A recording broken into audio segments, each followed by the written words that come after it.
Code and no plan brings to a lot of frustrations. I think I've had the most boring 3-day holiday. Oh, okay. Yeah, especially that, if you don't drink, because I cut down on drinking because I'm trying to lose my weight. So it was one of the most boring holidays that you can. Oh, that's interesting.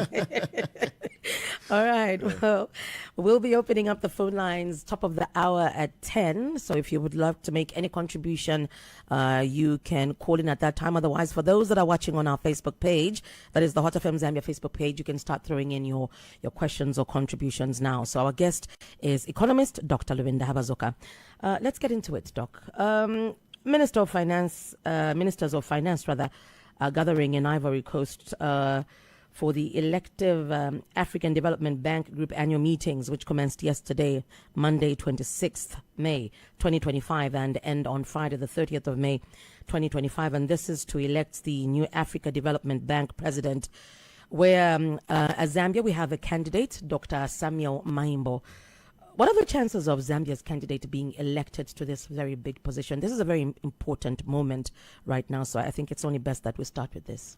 Well, I think that we have high chances. Phones, I think they are too much also overcrowded. There's Chad there, there's Senegal, and then there's Mauritania. And so you look at, how the voting normally occurs, the shareholders, the governors, the individual countries. I think we really stand a chance, but we should not have diluted in terms of having South Africa and Zambia there. But I think that, ours has a greater chance. We also have a greater chance against Anglophone candidates. But we might miss out on to a candidate from Mauritania because there's much more of an independent candidate. So he's coming from the islands. He's not coming from the mainstream Anglophone, Francophone, type of politics. But let's wait and see. Okay. I hope South Africa doesn't split our votes, and I hope the Francophones don't group up to just choose one particular candidate. So do you think as Zambia we have lobbied enough for Dr. Maimbo to be elected as ADB president? I think we've done our part for him to be endorsed by SADC. I think we've done our part because when you look at SADC, South Africa is actually quite strong in SADC. And when you look at them not being in COMESA, in terms of regional integration, they only rely on SADC, which is a political body. So I think we've actually done our part. We cannot. We have seen the president appointed an envoy to be moving with Dr. Maimbo. I saw them in Zimbabwe. I saw them in other countries. I think we've done a part. We've actually had the president before. It should have been Mungomba, if I'm not mistaken. So I think history can repeat itself. And what impacts do you feel ADB has on the lives of Africans? How beneficial is it? I think the African Development Bank has a huge impact on national or infrastructure development or economic development in member countries. When you look at ADB, its mandate is to enhance infrastructure development in its member states. Major projects funded by the ADB is the Kazungula, the bridge between Zambia and Botswana. That one was funded by the African Development Bank. We've also had a lot of projects in Zambia funded, roads and other projects of economic importance funded by the African Development Bank. The African Development Bank does not only fund the public sector, it also funds the private sector. It funds entrepreneurs. Of course, the amount of money or resources disposable to the African Development Bank is very limited. That's why probably its main impact has not been felt. But that's why I advise those that are going to go there to try to see how African governments can pump in resources, probably we can introduce a tax that goes direct into that, where you can drive from Zambia to Swakopmund. It's about 2,000 kilometers. It's an easy trip, and I'm telling you, from my house way up into Swakopmund, I never drove on any single gravel road, meaning it was tarmac from my residence well up to Swakopmund. The bridge is there, Kazungula Road. The only place where the road was bad and I found them doing repairs was between Mazabuka and Monze. There was a small 15-kilometer patch which they are actually working on. Okay. I've never used that, but so we need such type of interconnectivity across Africa, and our African Development Bank, a bank that is more like the African Central Bank, is supposed to be able to push that particular agenda. Okay. All right, away from the ADB now, let's focus on how we are faring as a country economically. There's a lot that we need your mind on. Now, the Zambia Statistics Agency has announced that the country is projected to produce 3.65 million metric tons of maize in the 2024-2025 farming season, a substantial increase from the 1.5 million metric tons recorded in the 2024 season. So how significant is this, and do we see mini meal prices being reduced?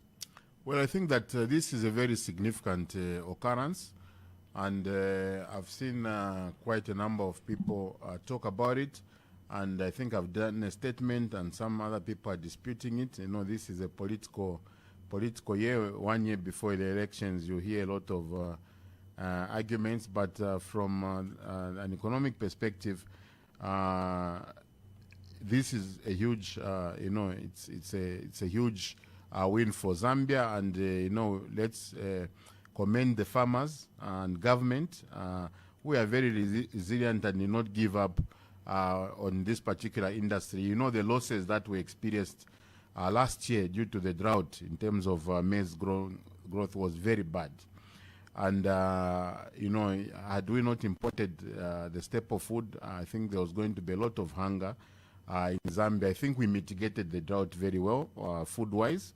Of course, the member said karipa chumfomwine, so probably, because I actually don't eat mini meal since August, maize, shima since August.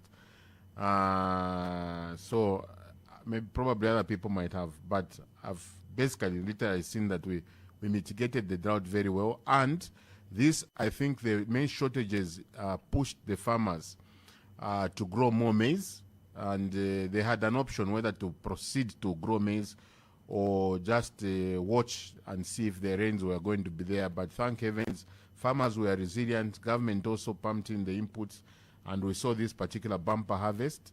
It's a very good thing and a bad thing, and I'm going to tell you why. So because the maize prices were very high because we were using imported maize, this year, because of much supply of maize, we are going to have enough maize or more maize on the market than we actually need. So the prices might fall, and they are going to fall because the laws of supply and demand state that when there's more supply, then there's more supply, the prices fall because demand reduces. So I'm worried about this. Why I'm worried about the falling of the prices of mini meal or maize is that, when prices go low, farmers do not make profits. And when farmers do not make profits, they try to diversify away from the crop that made them losses, the previous farming season, to go and grow other crops.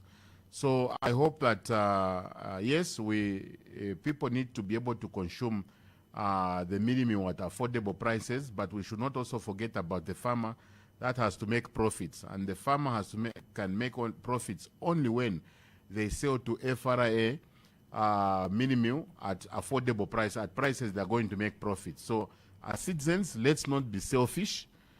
Let's allow a bit of a price increase so that our farmers can make profits. Otherwise, next year they might move away from maize to soybeans. So, but I'm not saying that we should overly increase the prices. We should increase the prices just to encourage the farmer, because the farmer has to also make a profit. And government subsidizes maize production 100% for the small scale farmers. in that they give the inputs. The only thing the government does not subsidize in terms of maize production is on the labor. You have to find your own labor. So if we have to be subsidized also on consumption, you are being unfair to those probably that don't consume the staple food or on the Zambian coffers. We have limited resources, we have debt service and other sectors competing for that. So we need to find that middle ground where the minimum prices are affordable to the citizen and also the farmer is actually making a profit. The first step has been made by government, of course, through FISIP and the e-voucher system. So, but to the farmers, even if the prices are not what you expect this year, please continue growing maize. One day our Zambians are going to understand that minimum prices should be moving with like prices of other goods and commodities. And the only time we are going to maybe understand that is when income moves at the same pace as the prices are increasing. For example, if you are buying a 6-pack of Mosi at 60 kwacha in 2015, and now it's at 160. So why do you want the price of minimum to remain the same? That's what I always tell people, that the farmers also have to buy the same Vaseline that you consume, and so on and so forth. I know it's from an emotional perspective, as listeners might not understand this, but this is purely how it operates. For example, me, I have a piece of land. You never find me growing maize because it's cheaper for me to be able to buy minimum from the shops than to waste time weeding, planting, so you find that we need to find a balance, strike a balance. But we hope that we have learned our lessons from the previous droughts, that we should not depend on God's rains. We should start planting, irrigated maize such that whether rain or no rain, the little water bodies that we have are able to sustain volumes and quantities that we're able to consume. Now, Doc, in as much as a demand for for this commodity is there locally, how do we handle external demand? We can point at countries like DRC. We still have that market there. Business should equally continue. So how do we manage external demand? It's very difficult to actually manage, and actually it's unfair. And citizens are going to I want to explain this phenomenon to citizens. So you have a farmer. The main reason a farmer goes into business is to make profits. So if he's going to be selling maize, let's assume at 500 kwacha here in Zambia, and the Congolese want that maize at 1,000, it's only right that the farmer takes their maize to Congo.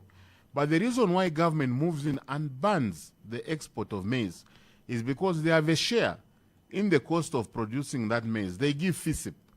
So if government was not giving FISIP to the farmers, they would not ban the exportation of what?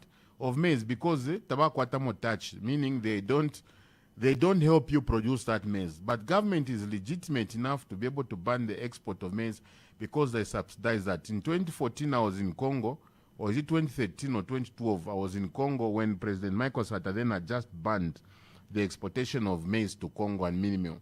And it happened that the ban had a very huge impact where a bag of minimum was going at $100 in the Congo, and everybody was on me at that particular conference. So I explained to them, say, look, the Zambian government subsidizes our farmers. That's why it's Zambia first. So for us to be able to sustain and, the foreign market, the Congolese market and other markets that might want our maize, we need to grow more. Look, we didn't have maize last year. Who saved us? It's Tanzania. Now imagine if the Tanzania just said, Zambia, no maize for you. We were going to be insulting the Tanzanians and telling them how cruel they are because they have maize, but they are not taking to us. But the Tanzanians, they are lucky. Yes, they eat ugali which is nshima as their staple food, but they also have rice. They also have bananas, so they have diversified staple food. That's why even in Zambia, we need to start finding a way of diversifying our staple food. I know a lot of high-income earner households rarely eat nshima. That one I know. So my hope is that as we increase the income of the low-income earners and the vulnerable Zambians, they also start shifting away from minimum alone. because it's a case to have a staple food. When you go to Europe, they don't have staple foods. Probably bread once in a while, and they'll even tell you that bread is very bad, you're going to gain weight. So most of them just live on salads, and they eat a diversified number of food. So they don't really suffer. Their government doesn't really need to move in to start buying, first helping grow, buying, and also and other economic and non-economic measures to boost the farmer. So what I'm trying to say is that as Zambians, one, let's diversify our staple food and our foods. I know we love in Shima, and people will laugh at you if you say Shima should not be eaten, but it's a case on us because we have to grow it, whether we want it or not. Two, we need to grow more. So in Zambia, when I go on WhatsApp at 04, people are already insulting each other over politics, over an election that is going to take place next year. But nobody's even saying, colleagues, where can I find a piece of land to go and grow? Growing food doesn't mean that, if you are poor, you can't grow things. We have a lot of land. When you are driving across Zambia, if you have gone to Northwestern Province, for example, there are rivers and streams that you have never seen and pieces of land. Yes, I know you need money, you need transportation for that. That's where now government moves in to be able to provide the environment for farmers to be able to grow, to be able to provide roads so that people are able to move produce from their farms to their markets. But we need for once to stop talking and start acting. Do we want to make money? Let's we are what we discuss. If we are going to be discussing politics all the time, we are going to be politicians the whole country, and the economy is going to suffer. If we are going to be discussing business, we are going to be businessmen, all of us, and our pockets are going to be very happy. If we are going to be discussing religion, maybe there's going to be a lot of peace in the country, but we are going to be very poor because we're just going to be waiting for the coming of Jesus Christ. So we need to balance up these people. Yes, we need to discuss politics because we need to be able to elect in leaders. We're a democratic country, but with the concentration of the discussion and focus should be on how we create wealth, create jobs, so that we live in peace and harmony. Okay. Now, Doc, how would you describe the current state of Zambia's economy? What picture are you painting for us? Well, I think that for us to be able to understand where we are, let me briefly speak where we're coming from. I like that so that there's context to arguments that I put forward. So Zambia gained independence in 1964. All of us were very poor. We didn't have infrastructure, no roads, no schools, no what. And the amount of money we were generating from the industry was not enough to provide infrastructure midnight. So Kaunda went into the capital markets and started borrowing. When Kaunda was living in 1991, he left a debt of $7.6 billion. For a GDP of less than $1 billion last time, that was more like 7 times. Our debt was 7 times more than our GDP. And we were basically a very, a very, very poor country. From 1991, we started moving to a market economy. And the MMD under Chiluba then had started economic transformation. So you rate Chiluba based on what particular economic policy he brought in. So his was a transitional period to move away from the command economy to a market economy and to help repay the debt that the first government had left. Yes, we quite right transitioned from a command economy to a market economy. We started seeing foods and other goods, an influx of those on the market, but we neglected infrastructure. There was no infrastructure development. Why? Because we didn't have resources, we were servicing debt. Then Chiluba started asking for debt cancellation and under HIPIC, and that moved into Mwanawasa's time, when Mwanawasa was very lucky, by the way, extremely lucky, because Mwanawasa's term coincided with a period when debt was forgiven, and we started owing 600 million from 6.7 billion. So all of a sudden, Mwanawasa had enough resources to be able to pump, to increase salaries, to start building projects. That's why you started seeing Mwanawasa building bridges, started building roads.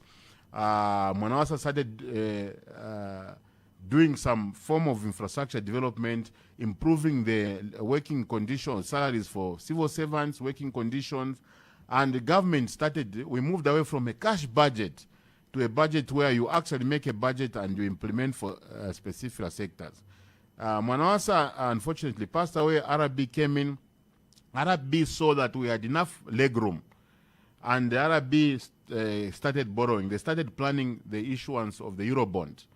So the RB was short term. Came the PF government. The PF government found the Eurobonds on the table. They tried, I think the first amount we were supposed to borrow was 500 million. Then there was oversubscription, and they decided to issue 750. But I know the subscription was like $10 billion worth of resources we could have raised from the first Eurobond. Actually, I'm told confidentially that the leadership then actually counted the possibility of even increasing it to even 5 billion. I think I was at Hot FM. I was one of those that spoke and educated about people what a Eurobond was. These are very painful kind of debt. But anyway, we entered the Eurobond market. We entered why? Because we were attractive to the market. We didn't have enough debt, so we started. This debt started paying off. We started seeing dual carriageways between Kitu and Chingola. We started seeing infrastructure development, a lot of schools being built, a lot of injections in the energy sector. By 2021, our debt had grown to over 100% of our GDP. We were in debt distress. Yes, there was infrastructure development, but that particular debt had crippled us the same way the particular debt that we had under Kaunda's government. So from 2020 we defaulted to pay on our first Eurobond. We defaulted. And when you default on debt, basically people stop lending money to you. And if they want to supply you goods, they say, first pay me before I supply to you. So when we defaulted, we had elections, and a new government came in. I heard a lot of promises from the government that is there. We are going to do ABCD, but as an economist, I knew that it was going to be very difficult to fulfill some of the promises, because their job, knowing at that time I was EZ president, knowing what we were going through, the mess in our public finance, there was a huge mess, was going to make it very difficult for them to be able to achieve what they were promising people. And I'm sure when they came in, they saw that their role was more of cleaning up the public finances, cleaning up the books. So you did agree with President Hakainde Hichilema. I remember him saying after he was sworn in that as a country we will be on a path of economic recovery, since we have been left in a mess by the previous administration. So in those terms, you do agree with him? Yes, in terms of public finances, I agree with him. We are servicing we needed to over $1.2 billion to service just our debt. So in terms of public finances, we were in mess. But in terms infrastructure-wise, he basically inherited a very improved country. He didn't need to deal with congestion. He didn't need to deal with a low number of classrooms versus the number of students. So on one hand, public finances were very bad, but on the other hand, he inherited quite an improved country. So the way you need to judge President Hakainde, don't judge him based on infrastructure that is being built, or what, that's according to me. Build him on how he has managed to navigate the country. So how was he fared so far? Of public finances. Based on that criteria that I've actually done, I think he has managed, maybe in terms of reforming public finances, I think he's performed maybe 95%. Why? Because debt restructuring is almost done. When you look at now government being able to meet its obligations, suppliers people that are supplying to government, yes, they have a small there's a small waiting period, but suppliers are being paid. And also this is thanks to an agreement that they had with the IMF that government was not to accumulate any particular debt. In terms of enhancing liquidity, the monetary and fiscal policy that is being pursued by government is squeezing out liquidity. We can actually feel it, that there's less money in circulation. But I can explain probably why that is happening. When UPND took over government, there was so much money in circulation. There were a lot of tenders, actually the entrepreneur industry was very high. There was a lot of tenders, a lot of money in circulation, and that, unfortunately, a lot of money was causing inflation in the country. I'm sure you remember the rapid devaluation of the Zambian kwacha. You remember the double-digit inflation, and so on and so forth. So for a government, according to economic theory, for you to be able to treat high inflation levels, for you to be able to stabilize the value of the Zambian currency, you need to have not expansionary monetary policy, but you need to have contractionary monetary and fiscal policy, meaning squeezing out money from circulation so that we should be able to reduce the demand of goods and services of citizens. And Zambia being an importing country, when you demand for goods in the shops, it means that you are demanding for imports. And when you are demanding for imports, you are putting the kwacha under pressure. So the monetary policy being pursued by Bank of Zambia and the fiscal policy being pursued by the Ministry of Finance basically has contributed to the reduction in the liquidity of the economy. But that is being done to be able to cure the kwacha. But the best way to be able to treat this, and borrowing from the ways of the Bank of Zambia governor, is to provide production.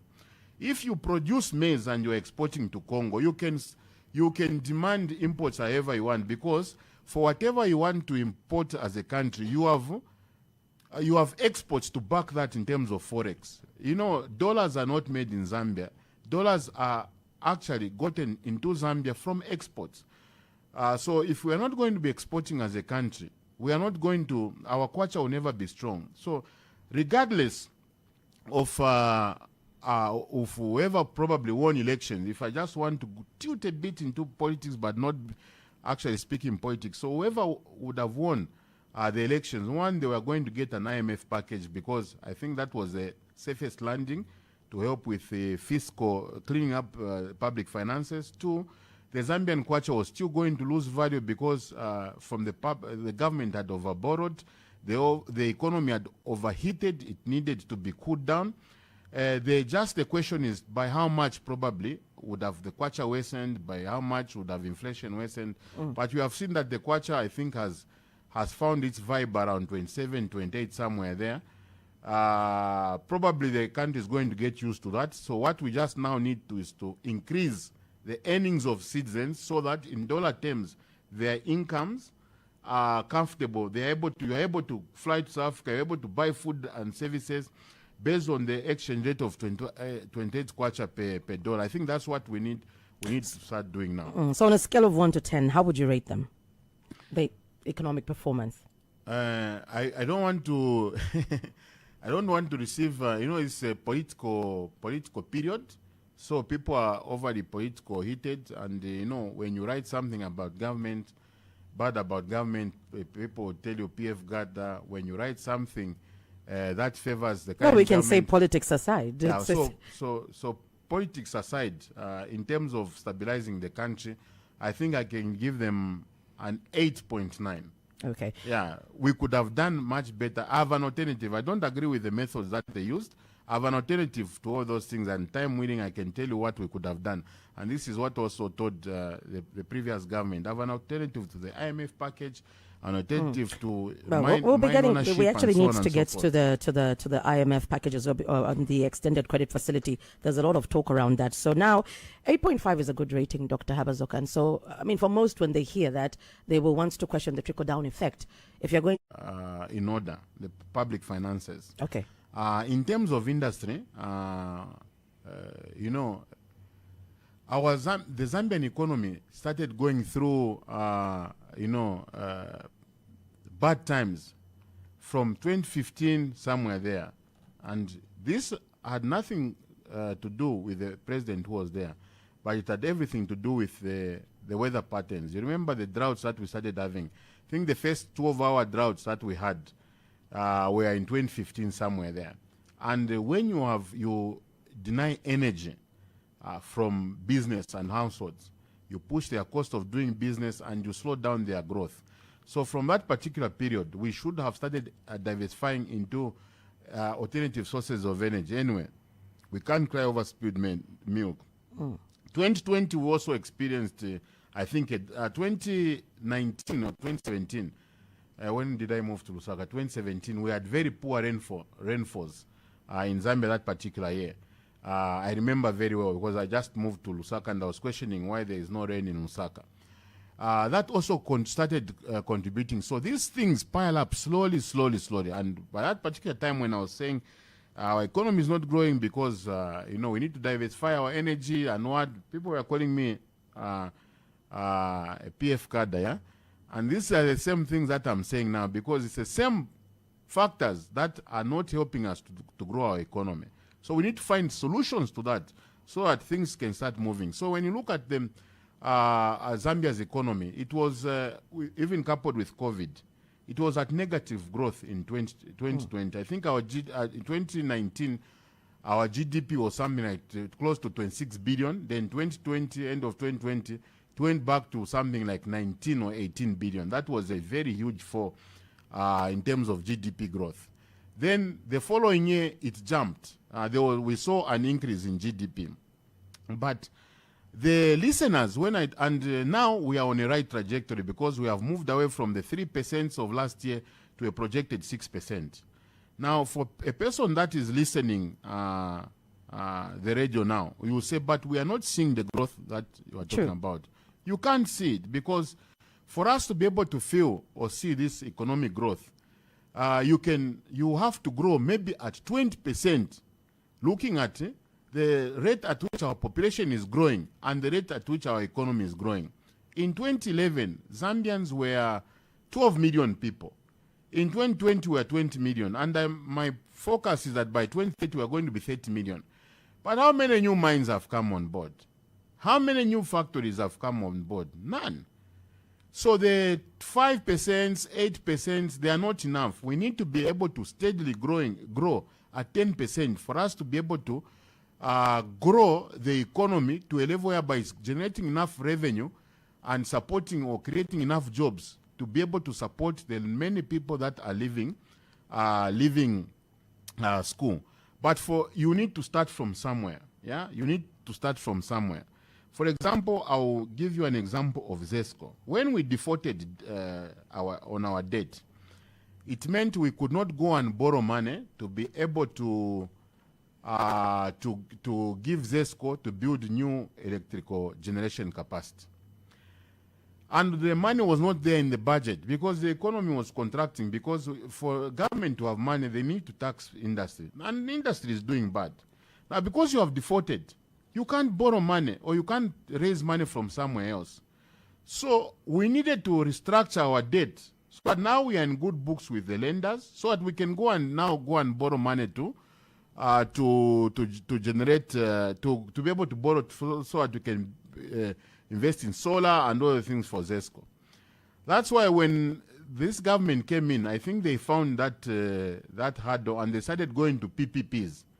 Because a PPP is a public-private partnership. The private sector moves in partnership with you to be able to do a road, to be able to do hydropower station, because this government could not borrow resources. They were not as as blessed as RB or Microsata in terms of fiscal space. You see, so they were probably doing with what they happened. If, for example, I was appointed Minister of Finance in 2021, it was going to be very difficult for me to accept that particular position because public finances were very bad and people were going to rate me thinking that things are supposed to happen overnight. No, there's a consequence to every situation and there's a way you need to treat it. So I've said so having said that, are you also saying, for those that wants to bash the UPND, saying you've had enough time to fix the situation, to sort things out, you feel they still need more time to get it right, if we have to get it right? Well, I think with what they are doing so far, 5 years is not enough for a president or an individual to bring about development. 10 years is not even enough for a president to bring in development. If you look at Singapore, you needed a lot of, the leader there needed a lot of time. If you look at Putin, he needed a lot of time. But that said, I am not saying that Our leaders should be overstaying in office to be able to do. I'm just saying, to develop a country like Zambia's, it's 5 years is not enough because we are undeveloped. But what we need to encourage is that when one president leaves and another one comes in, there's need to be continuity of policies. No, governments must continue. Governments must continue on policies. What we just need is to twinkle here and there. So this country should have a consensus where we all meet and say, where do we want to go to go and develop the mining industry? Should they be government-owned, private citizen-owned, or foreigners? If we agree that these mines are going to be owned by government, then even if you changed governments, these mines will still be owned by what? By government. So in terms of the mining sector, for example, I'm the one of those that supported the getting back of KCM and Mopani from the investors that at that particular point failed to deliver for the citizens of the Republic of Zambia. They failed. Those two investors failed. But when these, we supported that, and I'm on record, but the way these mines were grabbed, the methods were they left us a bit disappointed, for example me, because I don't know why you go and start liquidating something. When you start liquidating something, you're putting it in a court process. I know lawyers love eating, and I'm sure they ate a lot of money from that liquidation. But it was wrong. What we just needed was a decree. You have not followed our investor agreement for ABCD. We are grabbing it. ZCCM, you go and run this mine. Same with Mopani. When we got Mopani, it was a very good thing, but the bad deal was we had agreed again with Glencore that we are going to be selling the copper to them. That was the wrong thing. So the motive behind it was good, but the way we did it, we disadvantaged ourselves, you know, to be able to run those mines. So now we are looking as if Zambians are unable to run the mines. That's one. Two, the people that we appoint to state institutions, let's avoid appointing people that are politically affiliated or friends. If you are going to the hospital, your brother just finished surgery education on Monday, and he is posted on Tuesday to a hospital, and you find that your brother is there, but there's another doctor with 20 years experience. Whom are you going to choose to be operated on? You go for the experienced guy. You are not going for your brother. So that is the same passion with which we are supposed to be doing what? We are supposed to be making appointments to parastatals so that we should be able to prove to people that public enterprise is able to work. Now, unfortunately, look at our parastatals. They are not making profits because the people that are appointed are affiliated, be it under UNIP, you needed to have a UNIP card, be under MMD, be under PF, be under this current government. So let's start floating now. There's a chance to start floating these jobs to professionals. Yes, in some companies they are professionals, but you know, even those that have been appointed, even if you're affiliated, please, you need to start performing so that Zambians don't lose hope in education, one, because people now are saying that education is not important because, yes, they are unable to find jobs, but education is very important. If you have been given a job to work in government, please outperform. Let's show that the parastatal can work. And also citizens, we can't start discussing politics at 04. I open WhatsApp groups, 04, people are already politicking. People want to group you. So where do you belong? And I'm sure people that have been following me for a long time see that sometimes I change. And now I think I'm getting older. I'm getting more mature. I'm more for peace, you know, than trying to be confrontational with anybody. So that's why, for me, as an economist, all I can say, let us develop this country in unity. As long as you are divided into half as a nation, you will never develop because you are pulling in this different direction. This one is building, that other one is rebuilding. You know, for example, CDF. CDF can be used as a political advantage by the government of the day. Have you seen we have released money for CDF, go and get it, and so on and so forth. But if it works, it's going to disadvantage the opposition. So you find that the opposition will start fighting CDF, and the government, the party in power, will start supporting CDF. Now the problem is that as Zambians, the Zambians that support the ruling government are the only ones that are going to go and start looking for that CDF money. Those that are in the opposition will shun that money.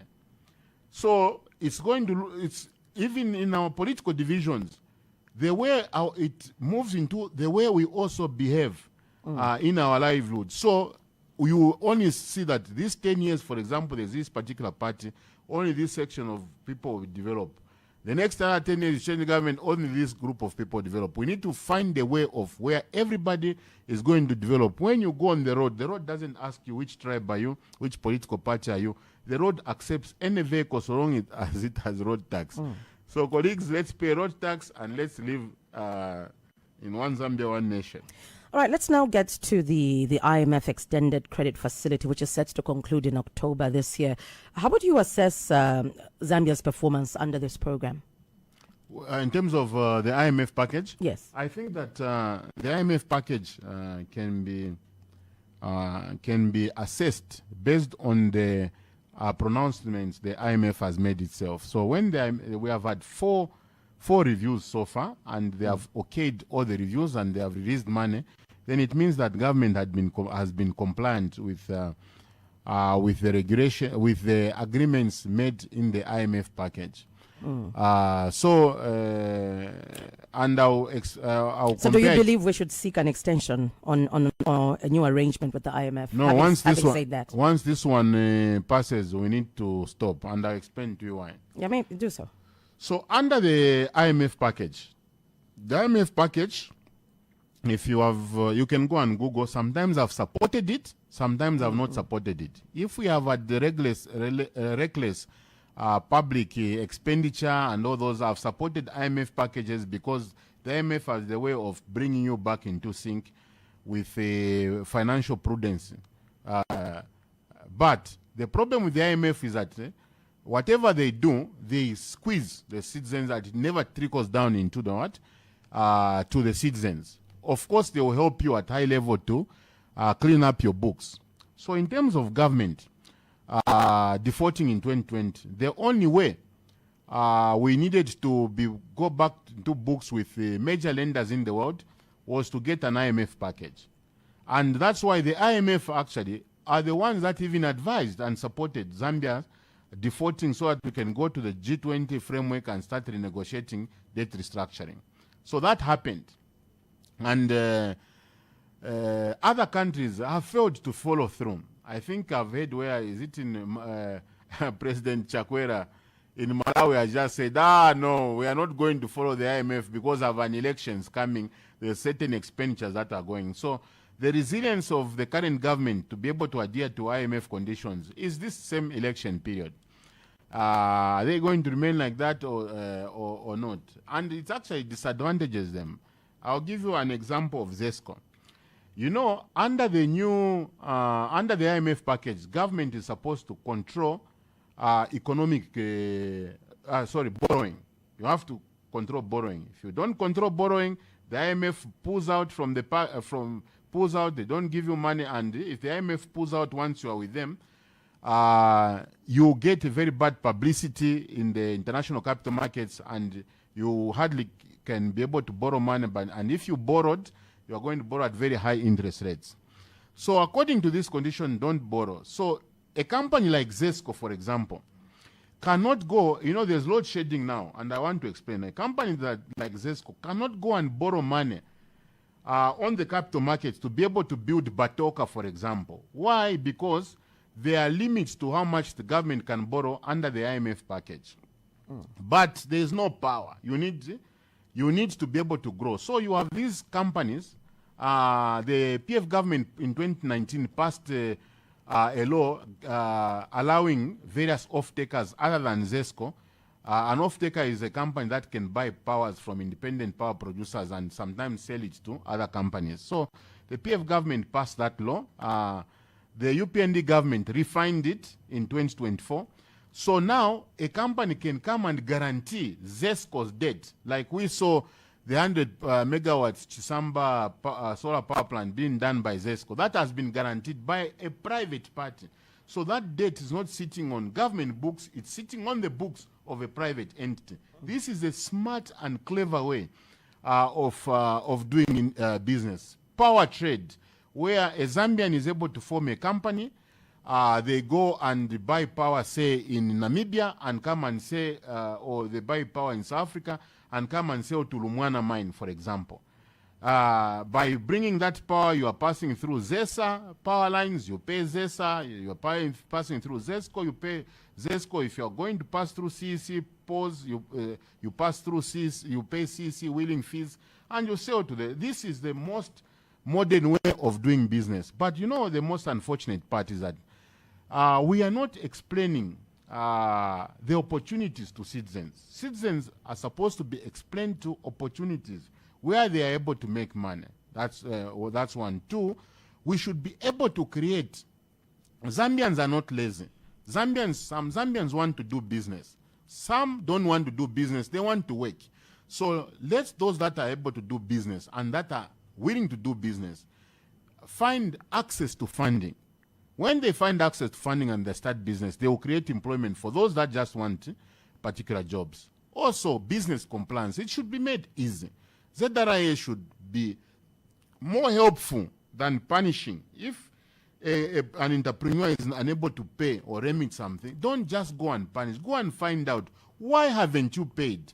Establish that these people had money, they just didn't want to pay. Let's not go strictly to bankrupting businesses. Let's ensure that first we help businesses. NAPSA, why didn't you submit? We have seen you have a negative cash flow. So what we are going to do, we are giving you a grace period. We have seen your cash flows and what? Let's help businesses to be able to harness them. That way business is going to thrive and jobs are going to be what? They are going to be created. So with the ECF, what have been some of the most significant gains or drawbacks of the ECF from your perspective as an economist? The ECF meaning, sorry? The extended credit facility. Extended credit. I think that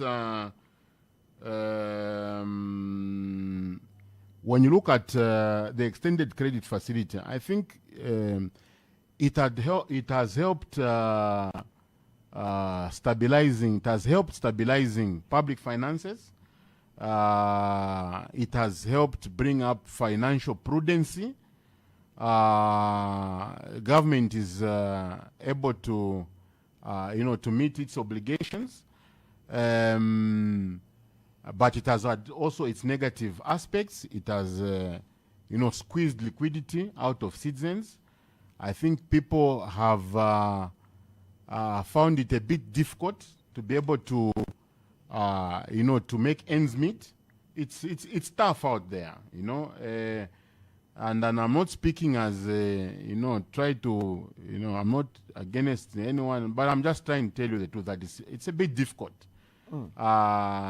So my advice is that going forward, we should never allow any government to have financial indiscipline. Probably we should be financially disciplined, and the current government should do more to ensure that money reaches our citizens. We need jobs.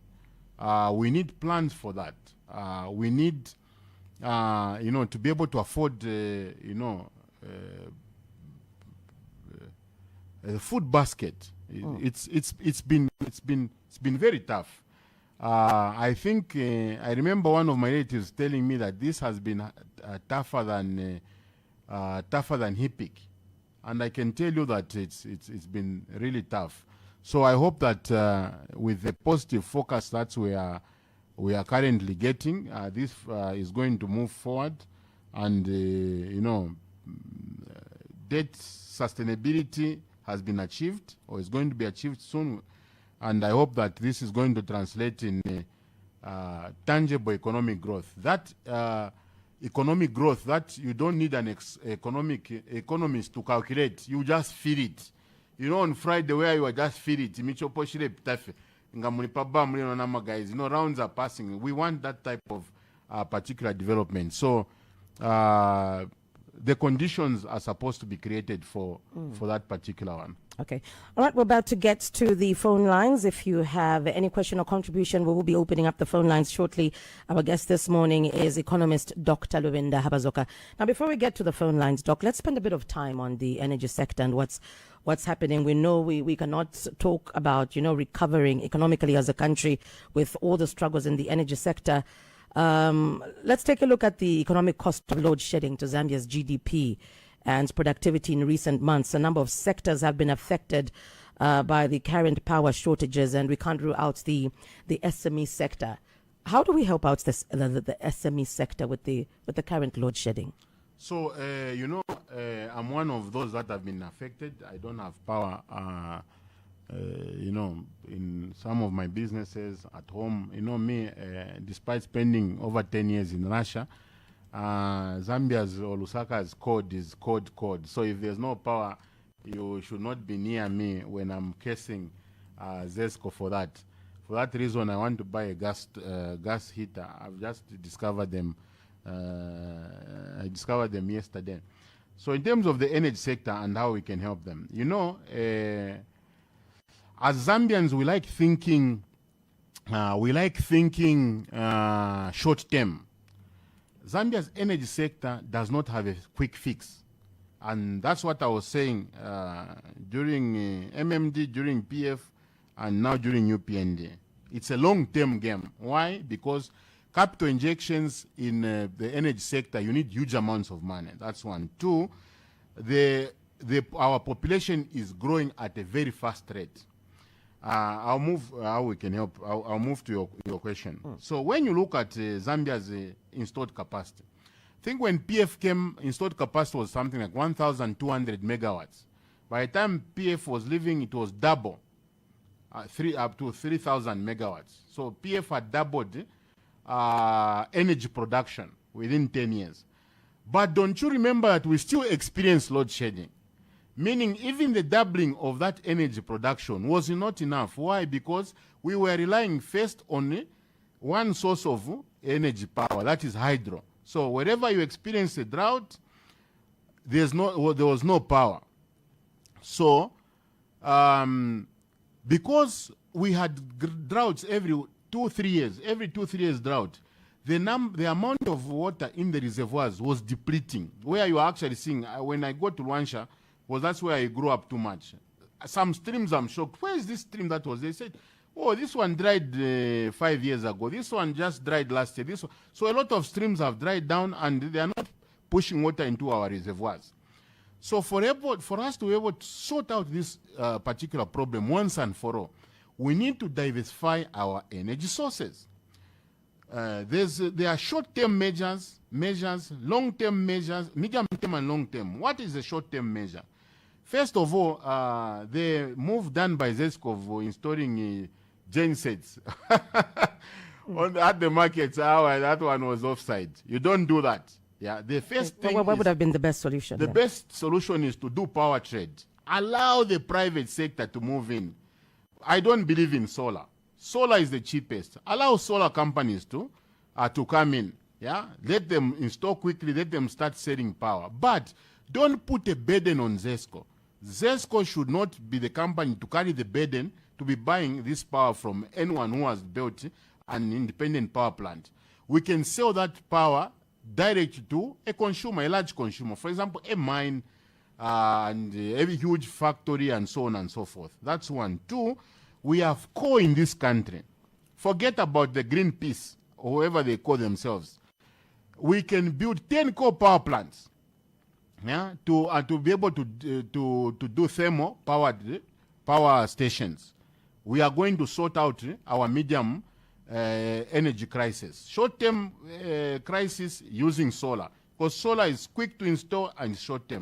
So what do you make of the, sorry, not to cut you short. Long-term nuclear power, yes. Yeah, so Minister of Green Economy and Environment, Mike Mposha, recently revealed that as a country we require $11.9 billion to meet a target of adding 1,000 megawatts of solar power to the national grid. And you just said you don't believe in solar. You're not so much on solar. So what's your take on this suggestion? So in terms of solar, the problem with solar is that it's unstable. So, for example, if you say I've installed 100 megawatts of solar, yeah, and there's just a cloud cover, it's going to be generating maybe 25 megawatts instead of 100. Now, if the grid is depending entirely on solar energy, you might crash the grid because immediately there's cloud cover, you lose capacity and the grid crashes. So solar power is unstable load.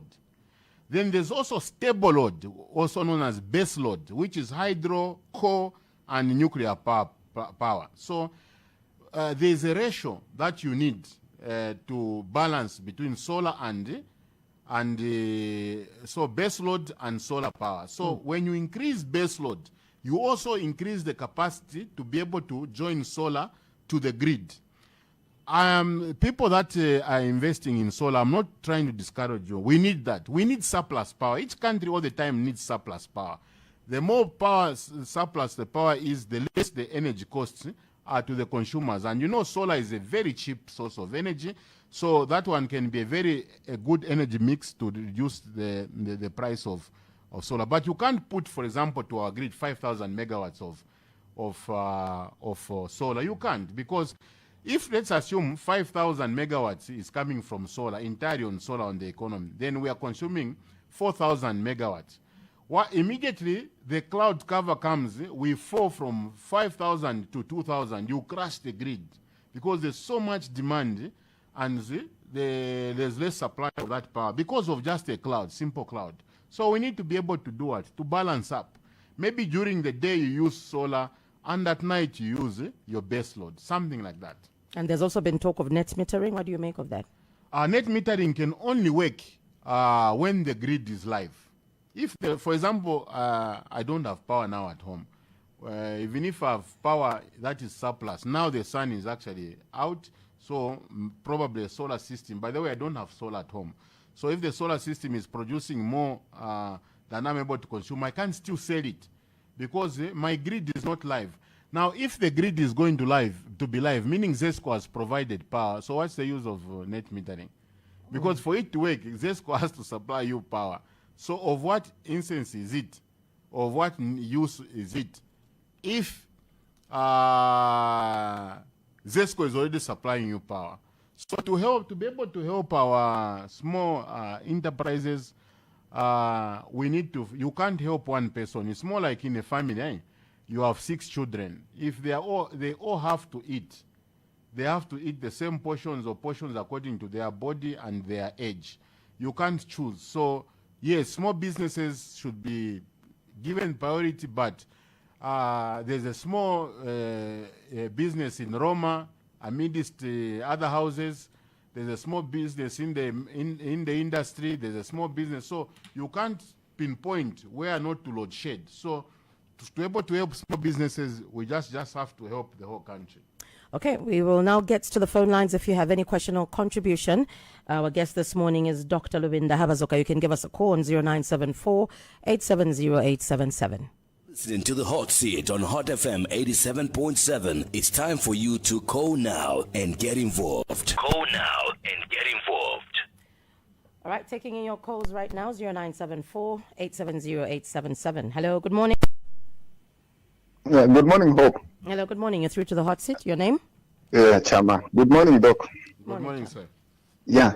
I want just a quick one, Doc, because you're explaining in simpler language that anybody can understand. For me, I might be wrong, Doc. The IMF is like a symptom. It's not